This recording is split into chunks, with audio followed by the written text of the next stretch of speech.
Quelques conseils des professeurs de SFI à l'enseignement pour adultes Bootjuka. Les conseils du professeur. Kika. Je vais parler un peu de ce qu'on peut faire pour retenir de nouveaux mots.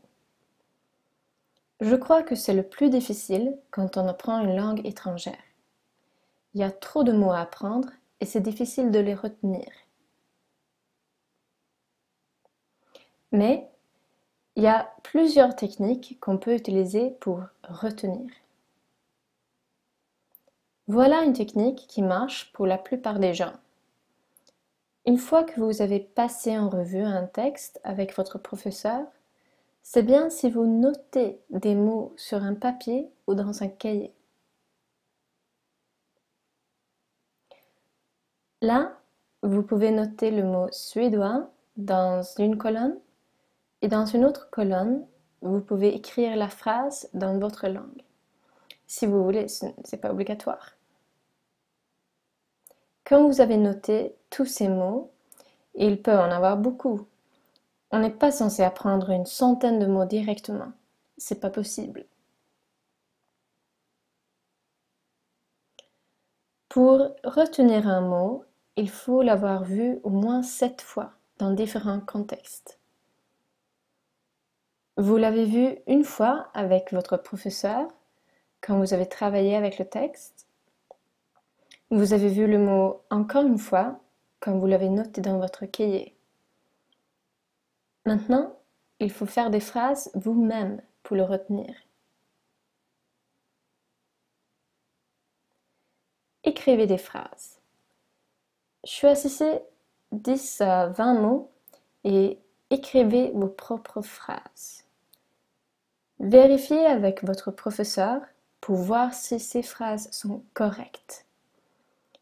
Par cela, je veux dire que vous avez utilisé le mot correctement et non pas que la grammaire doit être correcte. Quand vous l'avez fait, vous avez vu le mot 3 ou 4 fois.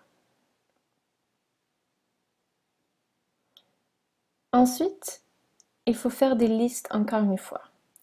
On peut en faire plusieurs. On peut les mettre sur le frigo, dans la salle de bain, n'importe où. On peut les avoir sur son iPad, sur son portable ou n'importe où si ce sont des listes où vous avez séparé tous les nouveaux mots que vous apprenez dans différentes catégories. Les catégories peuvent être des mots que je connais, vous pouvez les noter dans une liste. Vous pouvez aussi faire des mots que je ne connais pas.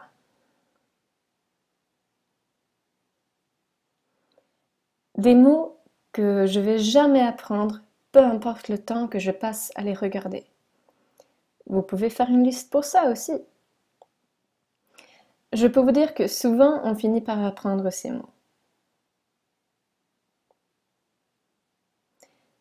Sinon, vous pouvez faire des listes avec nouveaux mots que j'ai appris et que j'aime bien. Et des mots que je n'aime pas. Ça varie.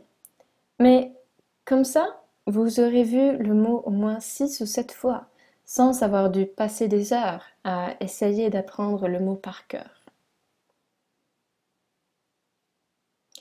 Et comme je vous ai dit, vérifiez avec votre professeur.